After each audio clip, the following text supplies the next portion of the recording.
Ya, buat yang di rumah siapkan buku cetak dan buku catatannya ya. Kita akan cek catatannya satu persatu supaya kita tahu apa saja yang harus dipelajari.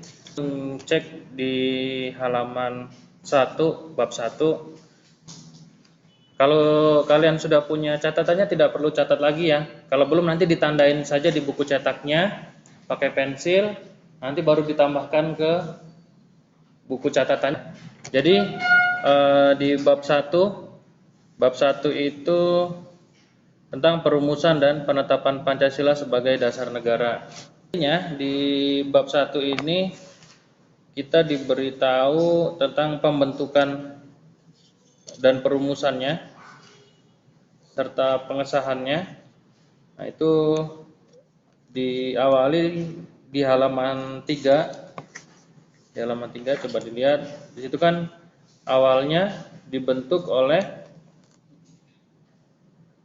lembaga ya atau organisasi yang dibuat atau badan yang dibuat, namanya apa? BPUPKI. Nah, berarti nanti di catatan kalian kalau sudah punya ya syukur. Nah, berarti kan perumusan dan penetapan Pancasila di poin di bawahnya itu berarti apa? Dalam perumusan, berarti poin A perumusan, kemudian dibuat subpoin di situ diawali dengan pembentukan BPUPKI. Lihat di halaman 4. Lihat di halaman 4. Sudah? Ketemu ya? Yang di rumah sudah ketemu belum halaman 4? Nah, kemudian lihat di paragraf 2 dan 3 dari bawah ya. Pak dicek. Dari mulai kemenangan Jepang di Asia tidak bertahan lama, ketemu ya. Nah, itu langsung lihat saja baris keempat. Pada peringatan pembangunan Jawa Baru tanggal 1 Maret 1945, Jepang mengumumkan pembentukan Dokuritsu Zumbi Chosakai atau BPUPKI atau Badan Penyelidik Usaha Persiapan Kemerdekaan Indonesia. Nah, berarti ini perlu nggak Pak dicatat ya? Perlulah karena pertama kali pengumuman pembentukan Dokuritsu Zumbi Chosakai itu pada peringatan apa? Pada peringatan apa? Pembangunan Jawa Baru. Kalau ditanya pada tanggal berapa, berarti tanggal 1 Maret. Ya. Kemudian di paragraf yang terakhir, coba cek di paragraf yang terakhir. Janji Jepang membentuk BPUPKI direalisasikan pada tanggal 29 April 1945 bersamaan dengan hari ulang tahun Kaisar Hirohito. Nah, berarti ada dua peringatan ya. Ada dua peringatan dalam proses pembentukan BPUPKI. Berarti ada dua ya. Ada dua proses dalam pembentukan BPUPKI. Pertama pada tanggal berapa? Tanggal 1 Maret. Yang kedua tanggal 29 April. Oke. Berarti kalau ditanya kapan pembentukan BPUPKI kapan? Ya, lalu direalisasikan pada tanggal 29 April. Berarti ada dua jawaban ya kalau ditanya ya. Kapan dibentuknya? Berarti ada tanggal 1 Maret dan 29 April. Kalau 1 Maret itu tadi eh, pengusulannya ya atau pembentukannya lalu direalisasikan atau disahkan ya. Dibuat dan disahkan itu pada tanggal 29 April. Oke. Nah, itu ditandai nanti kalau ya, bagi yang belum punya catatannya nanti dicatat. Nah, sementara kita checklist dulu atau di underline di bukunya ya, buku cetaknya masing-masing. Kemudian lihat di halaman 5. Lihat di halaman 5. Di halaman 5 ini ada proses sidang yang dilakukan oleh BPUPKI. Ada 2 kali sidang di sana. Yaitu kalau di buku ini dituliskan ada 2 kali sidang resmi dan 1 kali sidang tidak resmi. Nah, kita lihat sidang resminya itu dilaksanakan tanggal 29 Mei sampai dengan 1 Juni. Kemudian itu pada tanggal 29 Mei ini dia membahas tentang dasar negara. Nah, nanti di kelas 8 ini ketemu lagi nih tentang ini. Kelas 9 juga ketemu lagi tentang pembentukan Pancasila. Tentang dasar negara berarti tentang Pancasila ya. Berarti kalau nanti ditanya di kelas 8 atau kelas 9, kapan pertama kali dibentuknya Pancasila? Berarti pada sidang BPUPKI pada tanggal berapa? Dua. Betul ya. Berarti itu jawabannya ya. Kemudian disahkannya kapan atau hari lahirnya kapan itu udah beda pertanyaan lagi, oke? Nah, kemudian sidang kedua itu berlangsung tanggal 10 sampai dengan 17 Juli dengan membahas rancangan undang-undang dasar. Nah, ini nanti juga ketemu lagi kayak kemarin ketemu lagi kita. Nanti di kelas 8 ketemu lagi nih. Maka catatan jangan sampai hilang ya. Nanti kelas 8 itu kita belajar tentang perundang-undangan di Indonesia. Nah, nanti ditanya lagi nih, Pak, kalau ketemu saya pasti saya tanya lagi. Kapan pertama kali dibentuk konstitusi negara atau undang-undang dasar? Berarti jawabannya apa? Pada sidang kedua. Ya, berarti pembentukan undang-undang dasar itu pada sidang BPUPKI sidang kedua pada tanggal berapa?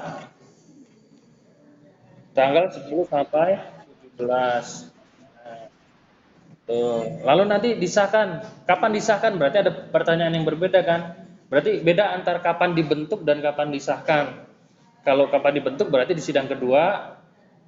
Kemudian kalau disahkan pada tanggal 18 Agustus. Nah, nanti kalian lihat dari situ nanti. Oke, selanjutnya ada sidang tidak resmi yang dihadiri 38 orang. Itu di mana? Di Gedung Pancasila. Oke. Kita lanjut ke perumusan dasar negara. Ya, perumusan dasar negara itu kan diawali dari halaman 5 yang paling bawah ya, poin 2 ya. Nah, ini tentang perumusan dasar negara. Nah, diawali oleh siapa di sana? Di halaman 6, coba dicek. Oleh siapa di sana? Ketuanya ya, Ketua BPUPKI, bahwa ketika mendirikan sebuah negara, apalagi negara Indonesia, itu harus punya dasar negara. Nah, maka di sanalah dimulai pembentukannya. Nah, diusulkan oleh Rajiman Widioningrat. Nah, pada pidatonya mulailah diberikan kesempatan kepada tokoh-tokoh negara untuk mengusulkan butir-butirnya.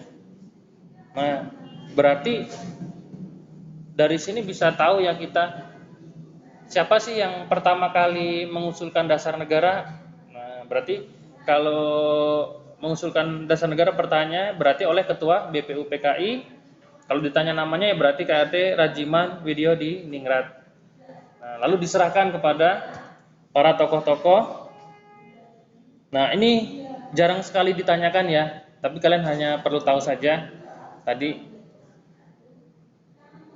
masalah siapa sih yang pertama kali mencetuskan harus punya dasar negara gitu ya. Nah, kemudian itu diserahkan oleh beberapa tokoh negara. Itu ada di paragraf kedua. Cek. Nah, dalam sidang pertama BPUPKI secara berurutan dikemukakan oleh Muhammad Yamin, Supomo, dan Insinyur Soekarno. Nah, pada sidang BPUPKI tanggal 29 Mei 1945. Nah, ini ada perbedaannya itu dari mulai halaman 6 dan halaman 7 ya. Nah, ada usulan-usulannya Ada Muhammad Yamin mengusulkan secara lisan ada 5, dari mulai perikebangsaan, kemanusiaan, ketuhanan, kerakyatan, dan kesejahteraan sosial. Kemudian diperbaiki lagi oleh Muhammad Yamin lagi. Diperbaiki, berarti ada 2 kali revisi Muhammad Yamin ya, ada 2 kali revisi pembuatan dasar negara.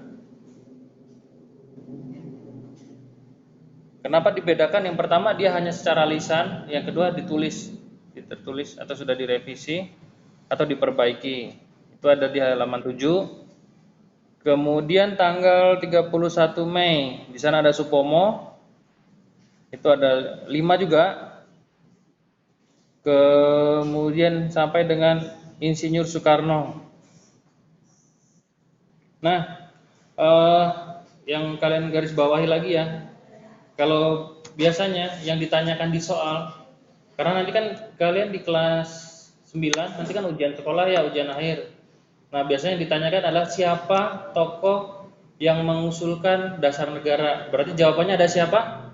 Kemudian lagi masih di halaman 7, ini tentang usulan Soekarno. Yang di baris kedua ya, di bagiannya Insinyur Soekarno pada tanggal 1 Juni. Nah, dia berbentuk filosofi ground slack. Filosofi ground slack. Itu paling banyak keluar, nanti juga paling banyak keluar. Nah, itu artinya adalah fundamental atau fundamen, kemudian filsafat, pikiran, jiwa, dan hasrat. Oke.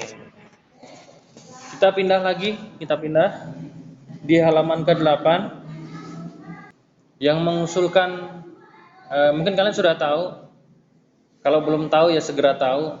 Yang mengusulkan Pancasila itu adalah Insinyur Soekarno yang memberikan nama Pancasila. Memberikan usulan nama Pancasila. Kalau keduanya tadi kan hanya mengusulkan isi dasar negara, tapi yang memberikan nama Pancasila atau mengusulkan nama Pancasila itu adalah Insinyur Soekarno. Ya, walaupun itu melalui tahapan-tahapan panjang ya. Kalau di sini kan tertulis Insinyur Soekarno dalam sidang itu pun menyampaikan bahwa kelima dasar negara tersebut bukan dinamakan Pancadharma. Nah, kemudian di sana dituliskan atas petunjuk seorang teman ahli bahasa, rumusan dasar negara tersebut dinamakan Pancasila. Jadi Insinyur Soekarno juga mengambil bagian dalam pengusulan nama itu. Kemudian pada akhir persidangan pertama itu kita lihat di paragraf ketiga ya. BPUPKI membentuk panitia kecil. Ini seringkali muncul ya, dulu waktu SD juga pernah ini ya, sering muncul kan? Ada panitia kecil, ada panitia 9 kan? Nah, ini nanti dicatat lagi, boleh kalian tandain di bukunya. Nah, berarti pada akhir masa persidangan pertama BPUPKI, itu membuat panitia kecil yang beranggotakan 8 orang, itu ya. Terus bla bla bla bla sampai anggotanya. Nah, kemudian di paragraf keempat, nah itu adalah usulan-usulan yang dikumpulkan dan dibahas dalam panitia kecil. Oke. Setelah sidang itu tuh. Nah, ini di paragraf kelima. Kalian mungkin dari SD juga pernah atau sering mendengar ini ya, sidang Cu Sangiin ya. Nah, kemudian dalam panitia kecil itu ada lagi membentuk satu panitia kecil lagi. Nah, jadi dalam panitia kecil membentuk panitia lagi. Nah, itulah yang dinamakan dengan panitia 9 yang berjumlah 9 orang. Oke, nah apa namanya juga ada di situ. Di kalian cek, saya hanya memberitahukan bagian mana yang perlu kita pelajari. Kemudian mengadakan rapat di rumahnya Insinyur Soekarno di Jalan Pegangsaan Timur dan seterusnya.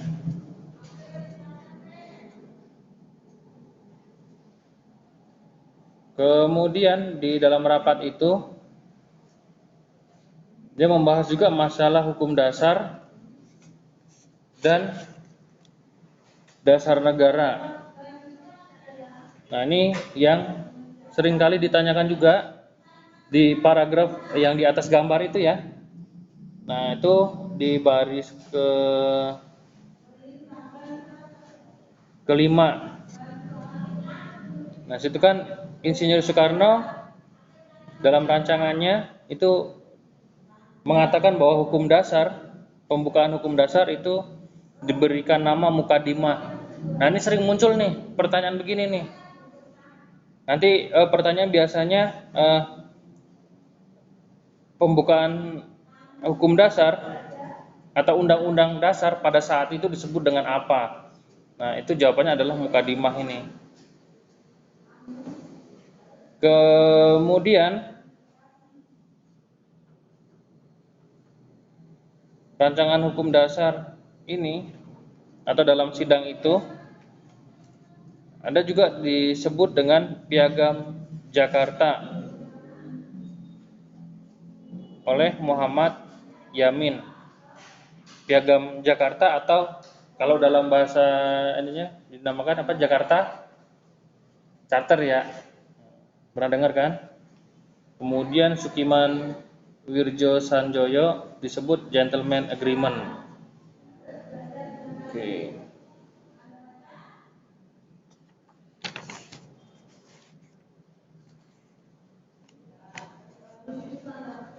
Kemudian cek di halaman 10.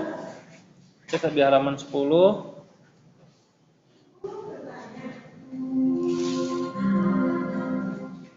Saatnya yang kedua hitungan. It's time to begin the second lesson. Oke, di halaman 10 paragraf kalau di bagian bawah ya berarti paragraf kedua ya, yang naskah Mukadimah yang ditandatangani oleh Panitia 9. Nah, tadi naskah Mukadimah yang ditandatangani Panitia 9 tadi yang dinamakan Piagam Jakarta atau Jakarta Charter tadi yang sudah disebutkan. Nah, kemudian yang di bawah masih di halaman 10 itu yang paling banyak ditanyakan adalah perubahan dalam naskah Mukadimah atau Piagam Jakarta atau Jakarta Charter. Ini pada dasar negara sila pertama. Itu sering kali muncul ya, soal yang paling kali muncul.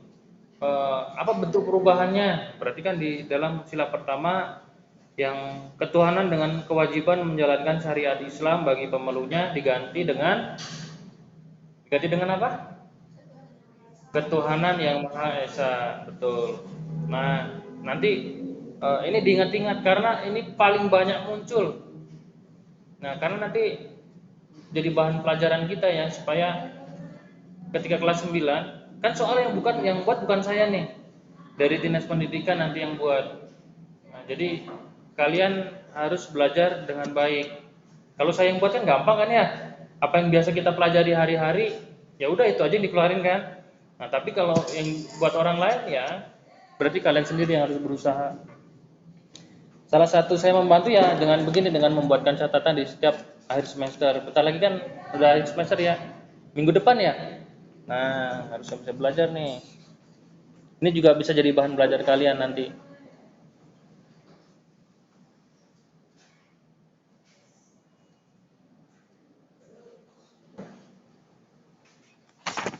Oke.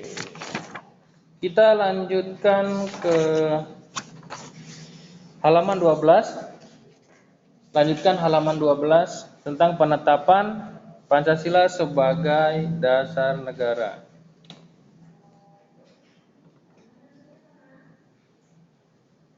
Nanti kalian buat judul atau poinnya, berarti poin B kan tadi kan poin A ya, tentang perumusan. Yang ini tentang penetapan. Nah, nanti dalam penetapannya kalian langsung tulis saja tuh tanggal 7 Agustus. Ini nanti tulis saja tanggal 7 Agustus dibentuk badan yang namanya PPKI. atau Dokuritsu Zumbi Inkai. Nah, itu sebagai pengganti BPUPKI.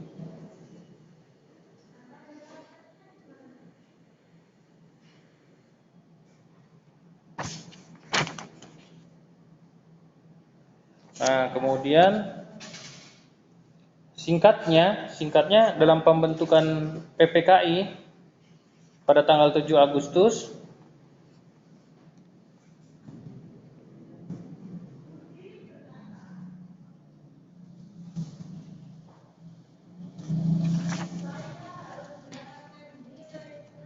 ini ada di halaman 14 ya.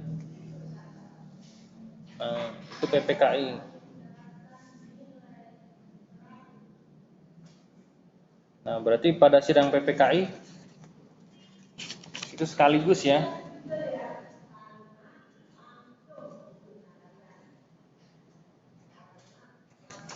Nah, itu menetapkan Undang-Undang Dasar 1945, memilih Presiden dan Wakil Presiden, serta membentuk KNIP atau Komite Nasional Indonesia Pusat.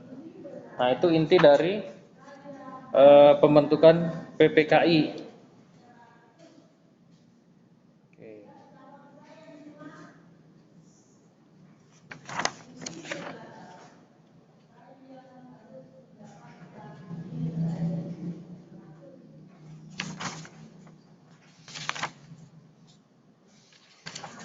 Oke, sampai di sini ada yang ingin ditanyakan dulu nggak? Enggak lah kayaknya ya. Mudah-mudahan enggak. Nah, jadi dalam perumusan dan penetapan berarti kurang lebih sudah tahu ya garis besarnya ya. Dari mulai dibentuk BPUPKI, kemudian melaksanakan 2 kali sidang, ya kan? Kemudian pembentukan apa? Panitia kecil, panitia 9. Lalu dibentuk badan baru pengganti BPUPKI, apa namanya? PPKI. Nah, berarti kalau kalian mengingat rentetan itu atau urutan itu, mudah-mudahan kalian bisa menjelaskan tentang perumusan dan penetapan. Gitu ya.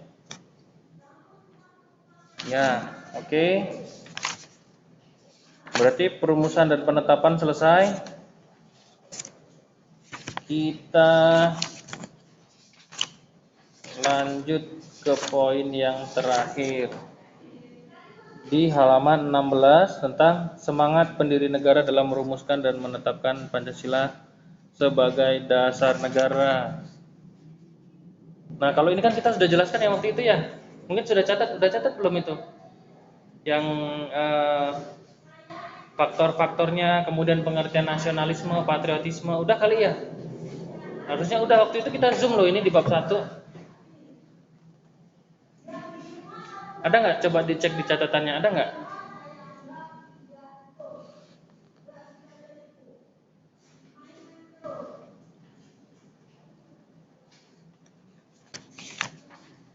Nah, kalau tidak ada, ya udah, berarti perhatikan saja nanti di bukunya di garis bawahi ya, kurang lebih ya. Nah, berarti inti dari poin yang ini, poin yang poin C ya, berarti poin yang ketiga. Tadi kan poin pertama tadi perumusan, poin kedua penetapan, yang poin ketiga semangat pendiri negara. Nah, ini kita langsung saja di halaman 18 yang untuk poinnya.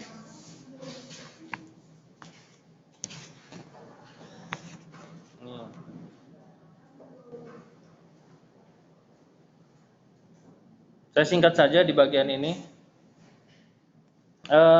Ada 2 bentuk semangatnya. Ada semangat nasionalisme dan patriotisme. Ada 2 semangat pendiri negara, yaitu patriotisme dan nasionalisme. Itu pengertiannya sudah ada di sana semua. Nasionalisme itu apa? Patriotisme itu apa?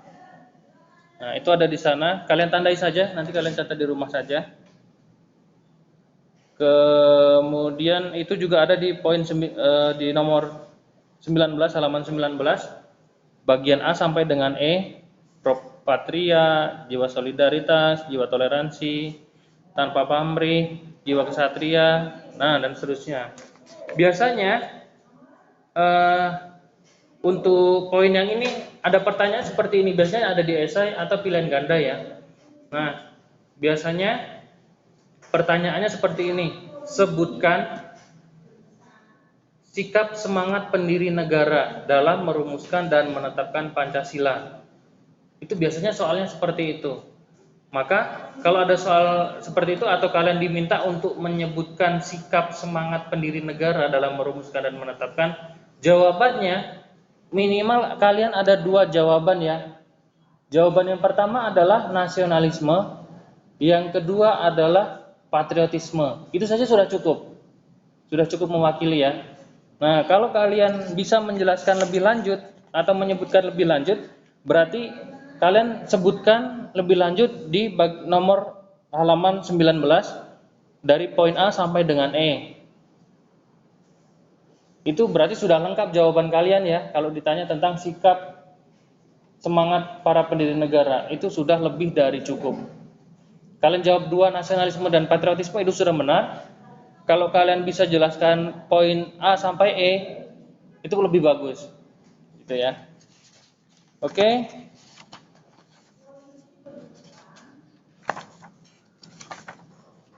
Berarti bab 1 sudah selesai ya.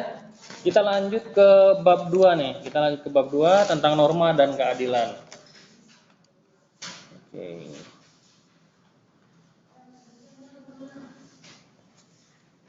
Lihat ya, yang di rumah juga. Tadi kita sudah selesai di bab 1 atau ada yang ingin ditanyakan? Ada yang ditanyakan? Tidak? Yang di rumah?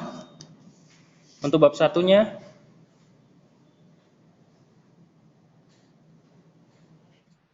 Tidak ada ya.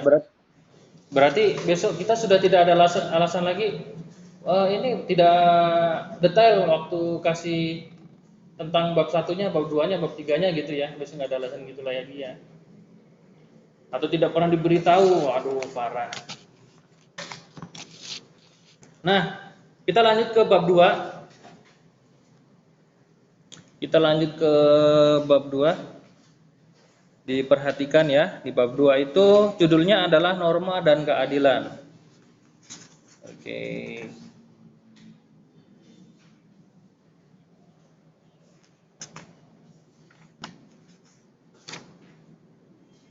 Yang pertama di poin A, norma dalam kehidupan masyarakat. Itu poin A di halaman 34. Kita lihat dulu pengertian norma. Tapi kita juga lihat nih di halaman 35 dulu ya, kita cek satu-satu ya. Nah, biasanya pertanyaan yang paling banyak muncul adalah manusia hidup berdampingan. Itu ada salah satu, ada filsuf yang mengusulkan tentang itu. Siapa namanya? Aristoteles. Nah, nanti berarti ada tokoh nih, nanti ada pertanyaannya, siapakah nama tokoh tentang manusia dalam kehidupannya sebagai bermasyarakat, itu harus berkelompok, bersatu, atau hidup berdampingan. Nah, berarti jawabannya adalah Aristoteles ya. Nah, kemudian istilahnya ini juga paling banyak nih. Istilah manusia dalam hidup berkelompok atau bermasyarakat itu istilahnya adalah zoon politikon ya. Nah, jadi biasanya kalau zoon politikon begini ada dua pertanyaan. Satu, dia menanyakan tentang istilah hidup bermasyarakat, sama dengan dia minta menjelaskan arti dari zoon politikon. Nah, berarti zoon politikon itu artinya apa? Artinya apa? Ya, manusia hidup berkelompok atau berdampingan atau saling membutuhkan begitu ya. Nah, itu tadi kan menurut Aristoteles. Nah, sekarang pengertian norma, apa sih itu norma? Apa sih itu norma? Di sini ada nggak nih? Saya baca kok saya belum ketemu ya. Tidak ada ya di halaman 35 36 nggak ketemu ya pengertian norma ya. Nah, tapi secara keseluruhan, secara umum pengertian norma adalah aturan atau nilai yang dibuat untuk mengatur ketertiban, keteraturan hidup bermasyarakat. Nah, berarti aturan atau nilai yang dibuat untuk ketertiban dan keteraturan, tertib dan teratur ya. Ketertiban dan keteraturan di dalam masyarakat. Intinya itu.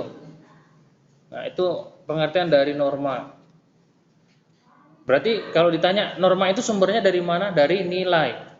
Nah, nilainya untuk apa? Untuk mengatur ketertiban dan keteraturan. Ketertiban dan keteraturan. Ingat, kata kuncinya itu.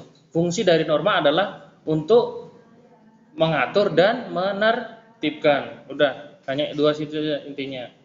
Fungsi dari norma. Sumbernya dari mana norma? Dari nilai.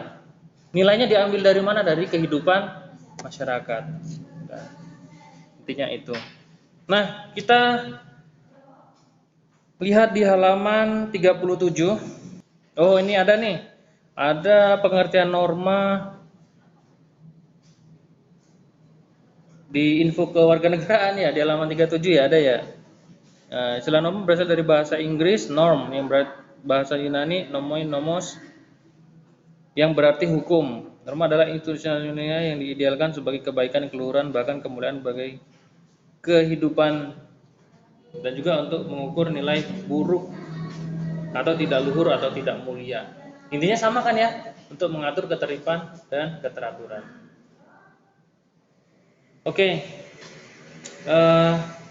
yang pertama norma kesusilaan. Kalian harus tahu berarti norma itu ada 4 kan ya. Nah, yang pertama adalah kesusilaan. Ada yang masih tidak mengerti yang dimaksud dengan norma kesusilaan? Sebenarnya ini juga saya sudah buatkan catatan ya, yang tentang norma ya. Ada kan? Ada nggak? Masih ada nggak catatannya? Kalau norma kesusilaan adalah norma yang berasal dari siapa? Hati nurani, betul.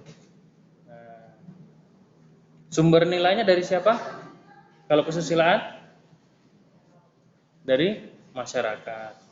Berarti segala sesuatu yang berkaitan tentang hati nurani itu dia termasuk norma apa? Kesusilaan. Nah, yang kedua kesopanan. Yang kedua adalah kesopanan. Nah, kalau kesopanan kita tahu ya, saya tidak perlu jelaskan lagi tentang kesopanan ya. Nah, kalau nilai kesopanan ini sumbernya dari siapa? Dari masyarakat lagi. Untuk siapa? Untuk semuanya. Kalau melanggar nilai kesopanan hukumannya apa? Ditegur. Betul. Ada lagi? Kalau kita melanggar norma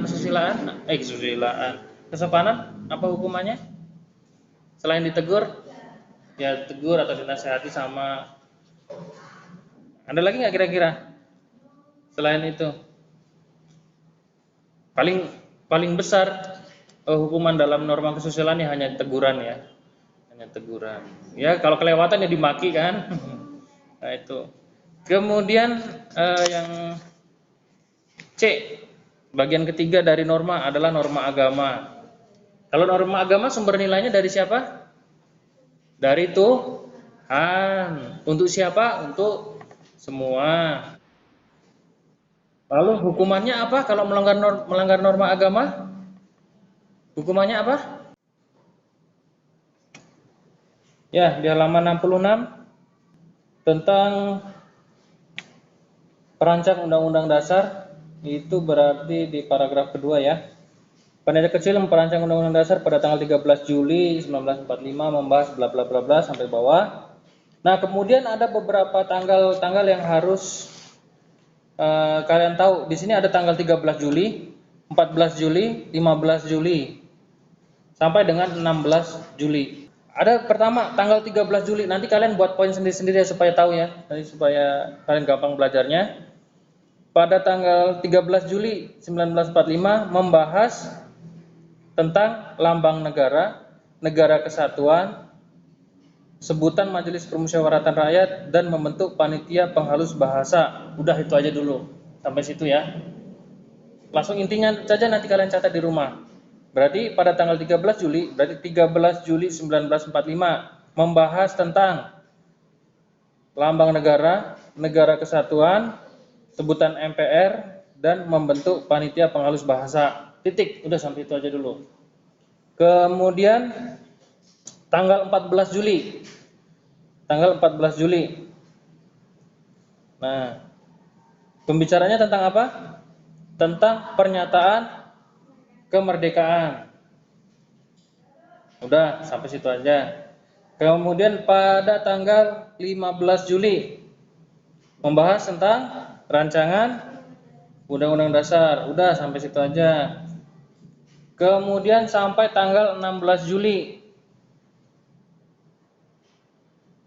Nah, tanggal 16 Juli apa di sana sidangnya isinya tentang penerimaan naskah Undang-Undang Dasar. Oke. Berarti tanggal 16 Juli itu adalah diterimanya atau penerimaan naskah Undang-Undang Dasar. Nah, berarti udah terakhir tuh. Proses terakhir dari pembentukan Undang-Undang Dasar tanggal 6 Juli. Oke. Kemudian kalau pengesahan ada di halaman 70. Pengesahan ada di halaman 70. Tanggal 18 Agustus ya. Tadi kan sudah tuh, yang sidang PPKI kan sama itu.